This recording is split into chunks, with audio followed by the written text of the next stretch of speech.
Dunia anak tampak menyenangkan. Rasanya tidak pernah diam ya, karena terus berlari. Pasti dalam benak kita, ke depan mereka akan jadi apa ya?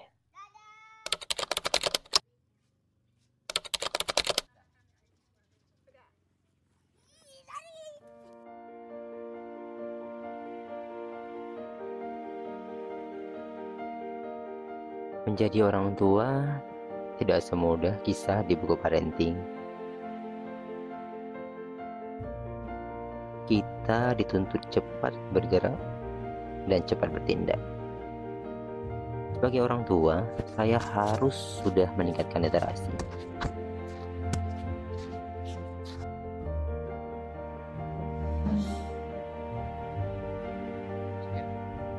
Gak bisa ya? Bunyiin aja itu ya.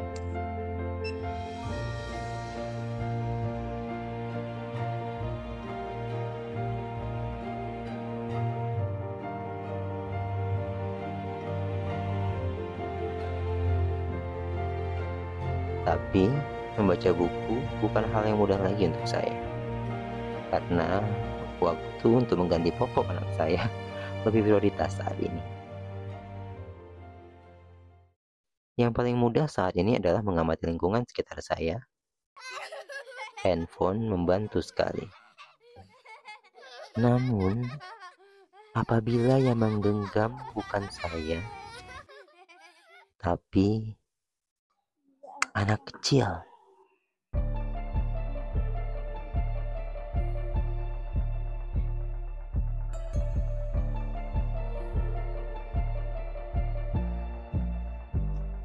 saya melihat handphone atau gadget apapun mengambil peran besar untuk anak-anak sekarang.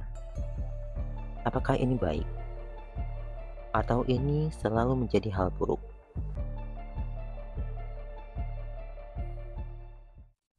Saya mencari beberapa jurnal terupdate dalam 5 tahun terakhir yang mengandung banyak informasi tentang penggunaan gadget pada anak serta dampaknya terhadap literasi.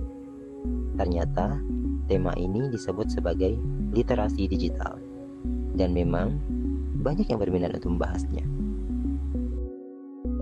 Pada tahun 2022, peneliti bernama Irma Suryani Siregar yang melakukan penelitian pada salah satu desa di Sumatera Utara menemukan hal negatif bahwa penggunaan gadget berdampak pada perilaku anak yang menjadi tidak stabil, seperti mudah marah. Menariknya, tidak semua setuju akan hal itu. Misalnya saja oleh Nasla Sajida dan kawan-kawan pada penelitian studi literatur mereka tahun 2022. Dibahas bahwa penggunaan teknologi informasi bisa juga berdampak positif terhadap anak, seperti membantu kegiatan pembelajaran dapat diterima lebih mudah oleh mereka. Indonesia dengan sistem pendidikan terbesar ketiga di Asia dan juga keempat di dunia memiliki lebih dari 50 juta siswa, dan ini terbagi dari tingkat SD, SMP, dan juga SMA. Namun, data rapor pendidikan 2023 menunjukkan bahwa setengah dari 50 juta tersebut memiliki kompetensi literasi di tingkat paling minimum, dan ini sungguh mengkhawatirkan. Yang menarik juga dari data tersebut bahwa memang terlihat tren yang sangat mengkhawatirkan. Semakin bertambahnya usia siswa, literasi mereka semakin menurun. Dalam Asas Cita Presiden Prabowo, tema literasi digaungkan pada poin 4, yaitu memperkuat pembangunan sumber daya manusia, sains, teknologi, serta pendidikan. Hal ini jadi angin segar ya bahwa pemerintah ternyata serius meningkatkan kemampuan literasi anak-anak kita. Namun, apa semuanya salah pemerintah? Data Badan Pusat Statistik tahun 2021 juga menunjukkan peran orang tua masih kurang dalam meningkatkan literasi anak dari usia dini. Tercermin dari aktivitas anak bersama orang tua dalam hal membaca masih sangat minim.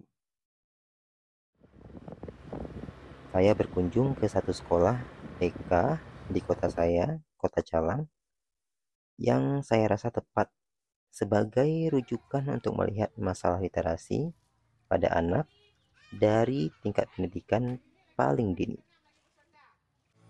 Nama TK ini RA Baberhuda. berada di bawah Kementerian Agama Kabupaten Aceh Jaya.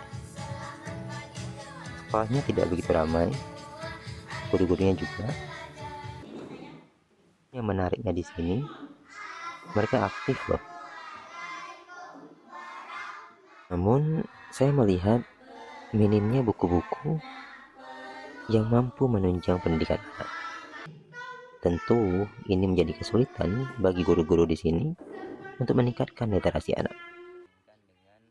Saya berbincang-bincang dengan kepala sekolah RA Babul Huda tentang bagaimana penggunaan teknologi informasi di sekolahnya dan apa pendapat beliau tentang handphone sebagai penunjang literasi digital anak. Yang saya perhatikan memang dari awal saya berada di RA Babul Huda untuk masalah literasi, untuk masalah bukunya, kualitas bukunya dan kuantitas bukunya mungkin kalau dilihat sangat kurang ya. Jumlah buku kan nggak terlalu banyak, sedangkan kita perlu beberapa buku yang beragam supaya anak-anak tidak bosan ketika kita bacakan buku. Kalau menurut saya juga orang tua nih ceritanya. Saya orang tua, saya punya anak, saya pernah mendidik anak saya sendiri. Seandainya kita orang tua nih mau belajar, kayaknya HP kita nih bisa dijadikan alat untuk bisa kita belajar tentang cerita. Kita cari cerita, kita ajarkan sama anak. Itu yang mau. Yang repot ini kan yang tidak mau belajar, kemudian dia menyalahkannya kepada guru. Ketika tidak berhasil, dia menyalahkan guru, kan itu yang susahnya. Kalau ibu tanya, kalian pilih mana? Pilih HP atau pilih buku?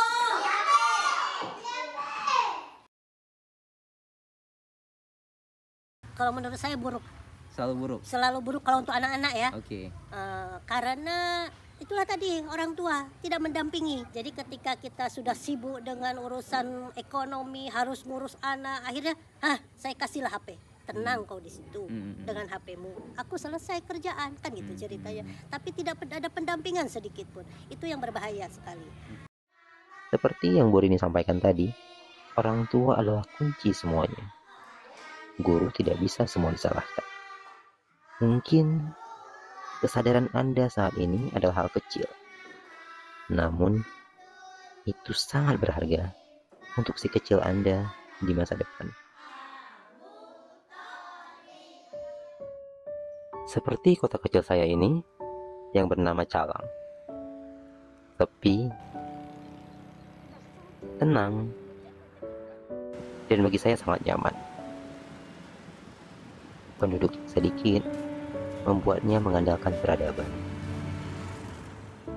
Seorang anak yang terbiasa memahami literasi, insya Allah dia akan mampu mencerna informasi secara lebih utuh.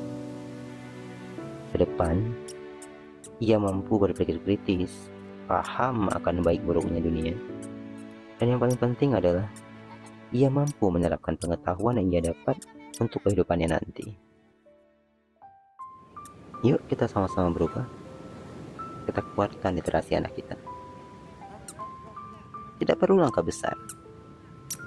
Mulai dari yang kecil-kecil saja dulu. Seperti taruh HP-nya dan bermainlah bersama si kecil.